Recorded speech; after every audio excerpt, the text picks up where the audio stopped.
Assalamualaikum warahmatullahi wabarakatuh. Perkenalkan saya Bustami Ahsan, NIM 60 10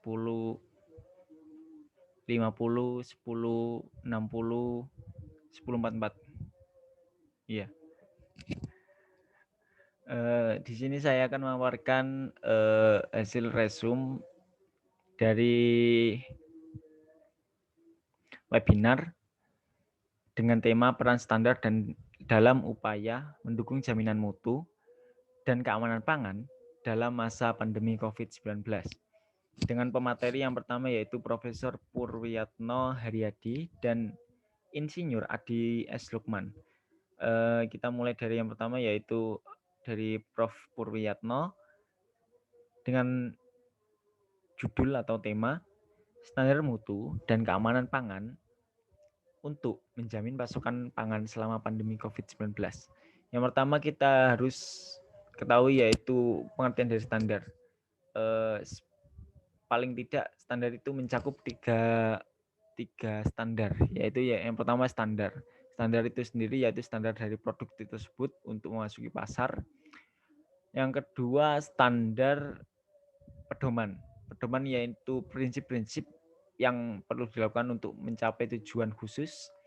Yang ketiga yaitu standar praktik.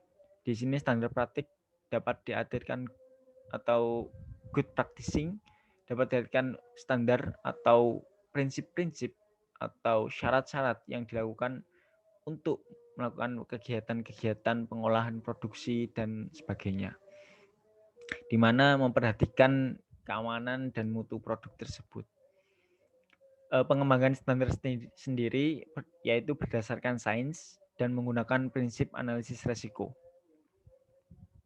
Karena adanya batas maksimal dan batas minimum, maka harus menggunakan prinsip analisis risiko. Standar juga perlu direvisi apabila terjadi perubahan sains dan perubahan analisis risiko tersebut. Selanjutnya yaitu pandemi COVID-19. Apa sih pandemi COVID-19?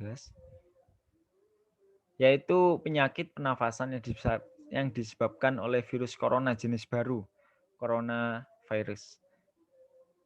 Dengan penularannya yaitu dari orang ke orang, bisa dari batuk, pernafasan, sentuhan, dan lain-lain.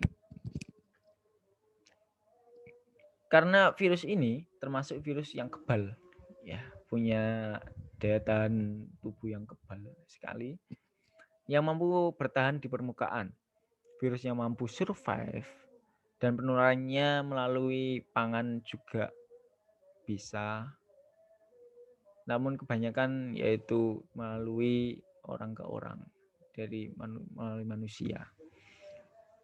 Lalu untuk penularan virus melalui pangan sampai sekarang, sampai tahun 2020 atau webinar ini, masih belum ada berita pangan dan kemasan pangan menjadi perantara COVID-19. Karena resikonya sangat kecil meskipun dalam beberapa penelitian virus COVID ini dapat bertahan di permukaan selama 72 jam atau 24 jam. Namun, kasus-kasus COVID-19 sangat jarang ditemukan dari permukaan kemasan atau produk pangan tersebut.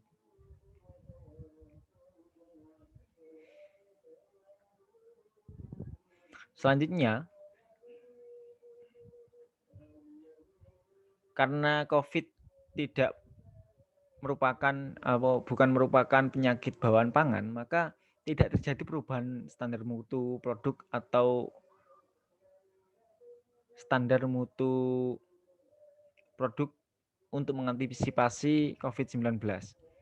Sehingga fokus pada standar praktiknya saja. Di sini standar praktik karena penyebarannya COVID-19 itu yaitu dari manusia ke manusia atau orang ke orang, maka yang perlu diperhatikan yaitu keselamatan kerja dari karyawan. Keselamatan kerja ini perlu dipertimbangkan karena penyebaran COVID yaitu dari orang ke orang, maka perlu lakukan standar keselamatan kerja. Yang kedua yaitu keamanan dan mutu pangan. Jadi di sini fokusnya itu bukan pada targetnya, tapi cara untuk mendapatkan target tersebut atau cara untuk mendapatkan tujuan dari produksi tersebut. Sehingga yang perlu dilakukan yaitu adaptasi. Di sini adaptasi karena COVID-19 ini berpotensi mengganggu rantai pasokan dan mempengaruhi mutu dan keamanan pangan. Selanjutnya yaitu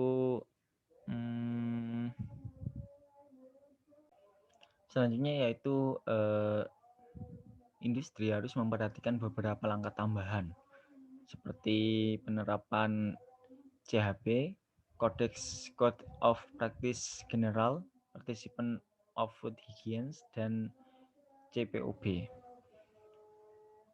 Dan mengikuti pedoman dari lembaga pangan otoritatif seperti yang pertama yaitu FAO atau WHO, pedoman-pedoman yang harus dilakukan, diterapkan untuk menjalankan kegiatan-kegiatan produksi dan distribusi.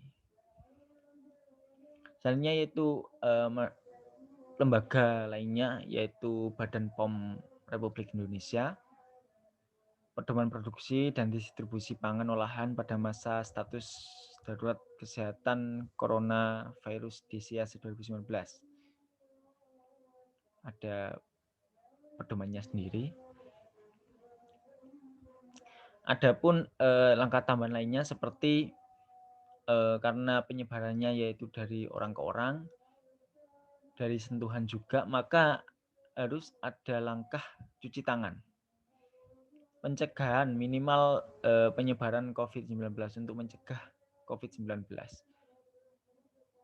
Karena terdapat dua aspek penting cuci tangan, yaitu pekerja, penyebaran penyakit bisa diminimalkan meskipun tidak 100% tapi bisa diminimalkan dengan cuci tangan.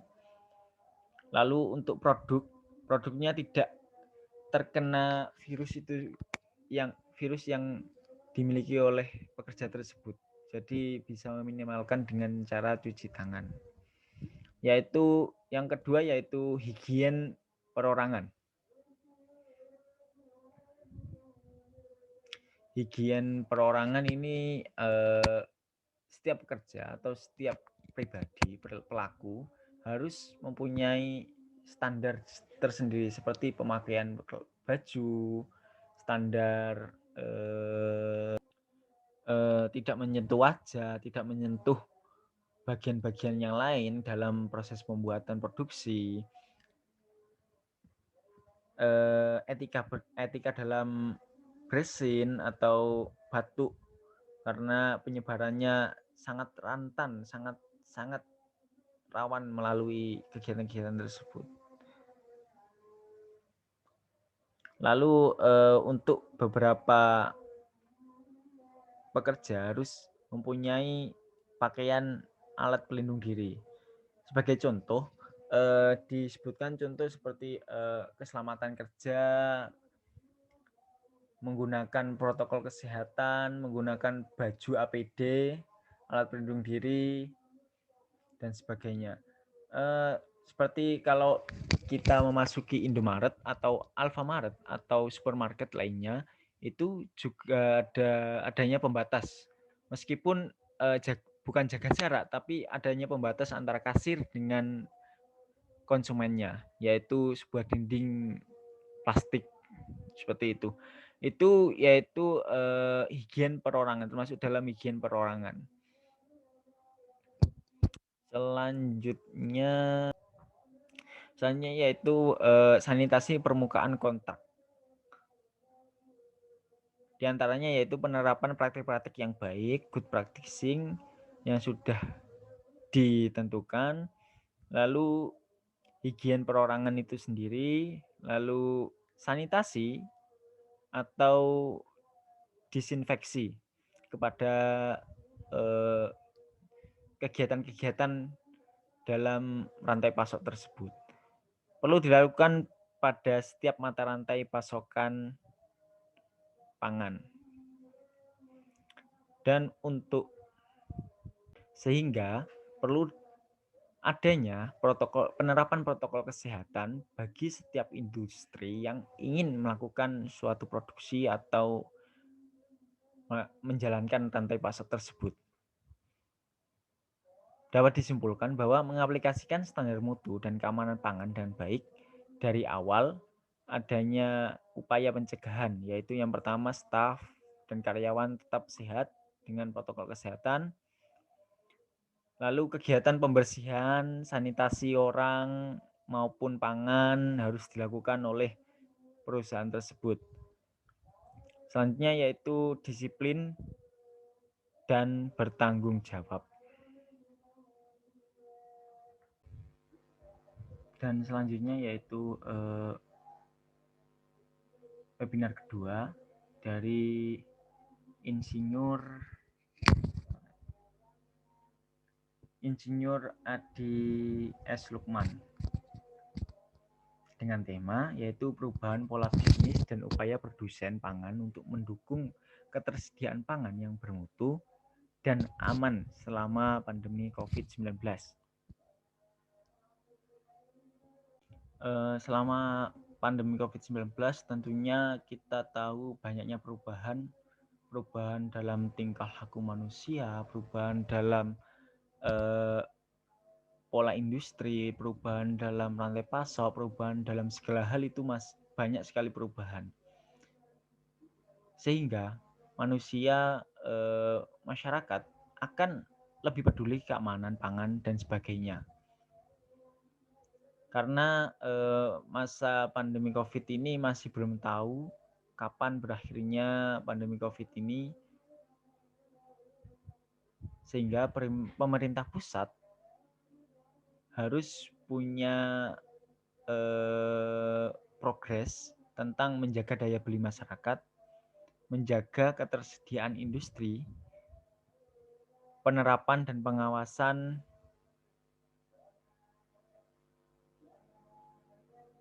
pada pengawasan dan penerapan physical distancing secara ketat oleh industri. Adapun pemerintah daerah harus punya progres tentang pembatasan aktivitas, termasuk industri diminta berhenti di beberapa daerah karena munculnya beberapa kasus COVID yang menyerang karyawan maupun menyerang pegawainya di sana, sehingga ada protokol kesehatan dan ada upaya rapid test apabila suatu industri atau perusahaan ingin menjalankan produksinya. Bagi ini diberlakukan untuk seluruh karyawan.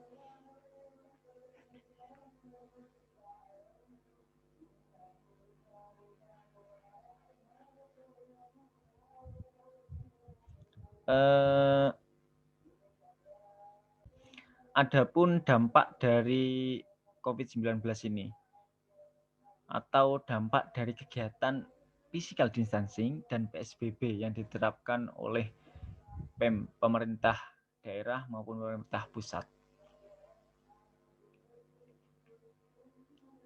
Yang pertama yaitu efek psikologis yang dimiliki atau yang berubah dari masyarakat tersebut.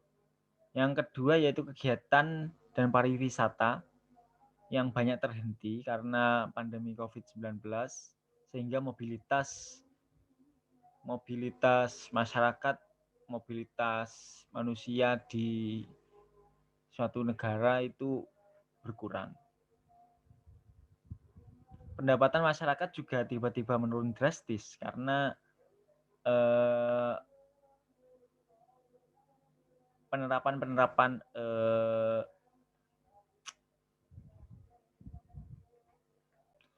karena salah satu dampak dari physical distancing yaitu di rumah saja, ya kan.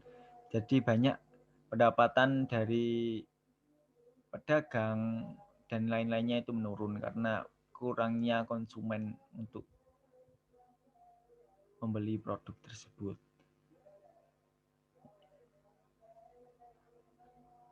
Selain itu juga selama pandemi COVID juga mempunyai potensi rawan pangan, sehingga perlu adanya cadangan pangan bencana. Untuk konsumsi terutama pada pangan kenikmatan tiba-tiba menurun drastis.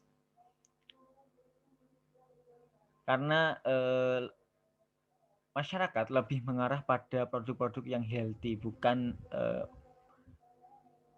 ke makanan-makanan yang menuju kenikmatan hanya nikmat saja, tapi harus punya rasa kesehatannya, ada kesehatan. Karena maka dari itu produk pangan tertentu akan meningkat seperti susu, bumbu, tepung-tepungan, minyak goreng, biskuit dan sebagainya. Karena mobilitas berkurang dan masyarakat lebih banyak di rumah, maka pasar online akan meningkat. Namun tidak semua bisa online. Karena ada beberapa masyarakat yang masih tidak bisa menjalankan kegiatan digital, maka ada beberapa yang tidak bisa melakukan mengonlinekan kegiatan pemasaran tersebut.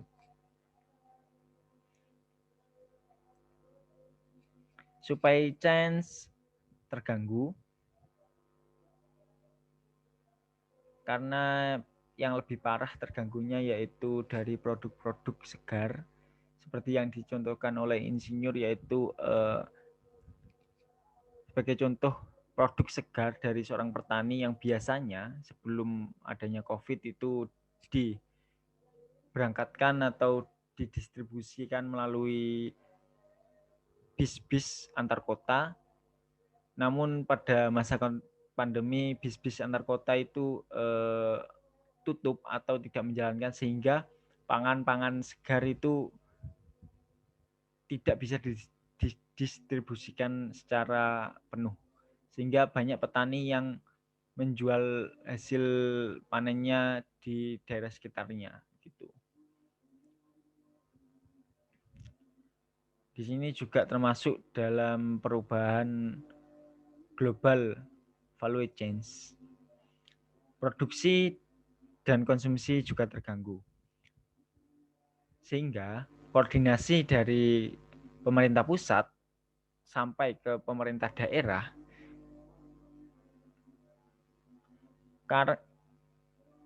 terkadang juga kurang searah gitu. Sehingga menghabiskan energi dan sumber daya sehingga penanganan masalah pokok tidak terlalu fokus. Lalu selanjutnya dampak pada ekonomi. Yang pertama yaitu kepercayaan menurun, nilai tukar yang meningkat karena tingkat kepercayaan investor kepada Indonesia itu menurun, sehingga nilai tukar meningkat, menurunkan nilai tukar Indonesia, mata uang Indonesia. Lalu resiko arus kas, penurunan permintaan produk makanan dan minuman, meningkatkan yang menurun, penurunan permintaan produk, maksud saya penurunan permintaan produk dan makanan pada masa pandemi, namun meningkat pada waktu menjelang puasa. Di sini juga Bapak Insinyur menjelaskan hasil survei sebanyak 71% menyatakan perkiraan penjualan produk akan turun dari 20 sampai 40%. Selanjutnya yaitu 50% menyatakan ragu-ragu dan tidak yakin dapat memberi upah utuh dan THR karyawan. Karena bisa diketahui bahwa karyawan banyak yang di PHK karena dikurangi jumlah karyawannya menjadi 50% dan sebagainya itu, sehingga mempengaruhi juga jam buka pada operasional perusahaan tersebut. Maka dari itu banyak yang masih menyatakan ragu atau tidak yakin dapat memberi upah utuh kepada para pegawainya dan juga THR pada karyawan. Lalu sebanyak 46% menyatakan perusahaan akan tahan lebih dari 5 bulan. Masih ada positifnya, yaitu sekitar 5 bulan lebih perusahaan akan tahan, tapi entah kalau lebih dari 5 bulan tersebut. Lalu selanjutnya yaitu survei mengatakan bahwa penurunan penjualan air minum juga terjadi. Di sini jenis kemasan galon yaitu minus 20%, botol 1.500 ml minus 11% dan sebagainya. Lalu sektor yang masih bagus penjualannya di sini dapat diketahui yaitu cooking oil atau minyak untuk memasak, karena banyak sekali karena masyarakat lebih memilih di rumah saja, sehingga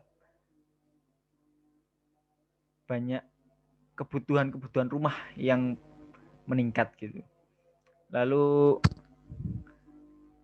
itu karena itu termasuk kebutuhan pokok yang meningkat, yang bisa, yang masih bagus penjualannya, milk and liquid milk, breakfast food atau sarapan pagi, makanan sarapan, produk ikan dan daging masih bagus dalam penjualannya, dan juga mie ini makanan sejuta mahasiswa ya, jadi banyak masih bagus dalam penjualannya, dan juga biskuit. Namun lebih banyak di outlet modern, karena physical distancing lebih banyak di outlet modern seperti pasar online dan sebagainya, itu banyak yang memesan dari kegiatan-kegiatan online. Sedangkan general trades kebanyakan turun, atau pasar yang general itu banyak yang turun. Selanjutnya sektor yang bisa recovery. Di sini yang bisa memulihkan keadaan yaitu kebutuhan pokok, produk-produk yang mementingkan gizi, karena semasa pandemi harus mementingkan gizi, dari mementingkan healthy atau kesehatan pangan, gizi pangan untuk kebutuhan tubuh. Lalu pangan kelas menengah atas, karena kelas menengah atas masih mempunyai masih tinggi, sehingga pangan untuk kelas menengah atas masih bisa recovery. Di sini food supply chains mengalami gangguan yaitu pada logistiknya, karena mobilitas dipangkas atau dibatasi, sehingga kegiatan logistik bisa terganggu.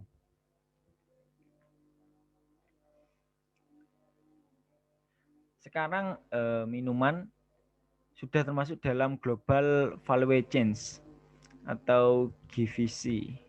Awalnya hanya 2 yang melakukan global value chains, dan akhirnya lama-kelamaan akan bertambah,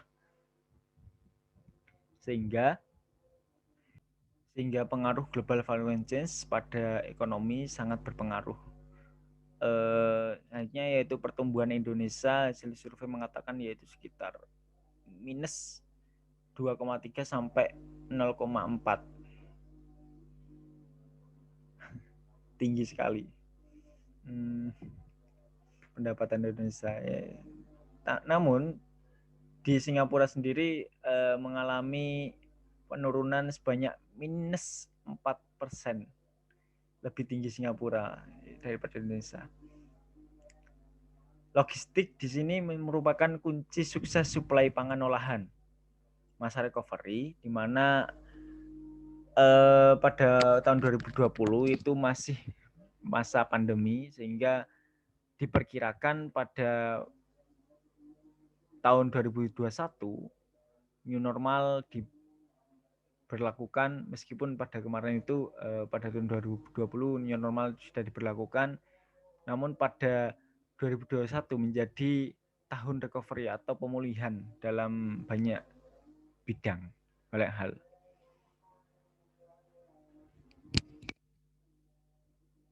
Di sini pangan dan pertanian tidak boleh diganggu, karena pangan dan pertanian harus menjaga keamanan pangan, kebutuhan pangan nasional supaya tidak terjadi bencana kelaparan dan sebagainya. Dan juga memastikan tidak terjadi interupsi pada food products dan supply chains.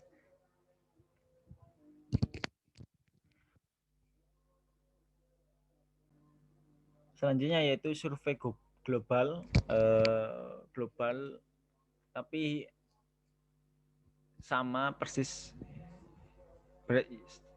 dengan keadaan Indonesia, yaitu mengatakan home cooking. Masyarakat lebih mengarah pada kegiatan memasak di rumah, sehingga banyak sekali restoran atau warung-warung yang tutup karena berkurangnya pelanggan pada masa COVID-19. Selanjutnya yaitu masyarakat lebih mengarah pada makanan sehat, bukan makanan yang mewah-mewah saja, tapi yang dibutuhkan yaitu masa pandemi COVID, yaitu makanan yang sehat. Selanjutnya makanan yang safety atau makanan yang sudah terdapat protokol kesehatannya, seperti itu. Lalu makanan eksotik itu menurun. Di sini juga masyarakat lebih memperhatikan sumber makanan tersebut, apakah dari lokal dan sebagainya. Di sini pemerintah harus fokus menghentikan COVID. Bukan pemerintah saja, kita juga harus berperan fokus pada menghentikan COVID. Pemerintah dan lembaga-lembaga yang menangani pangan harus menjadi satu tim.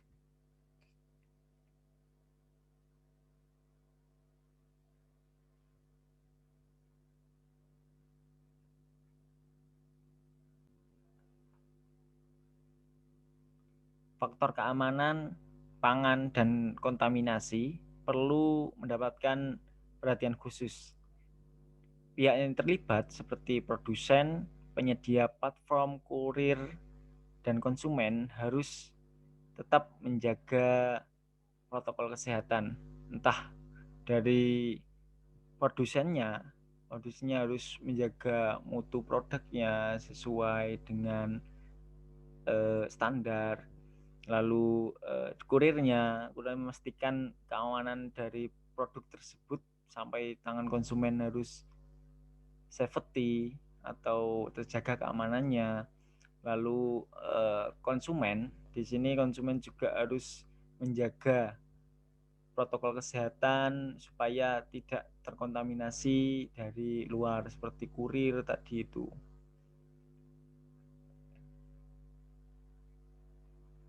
Industri di sini harus tetap jalan untuk menjaga ketersediaan pangan, dan industri mempunyai tanggung jawab untuk menjaga ketersediaan pangan.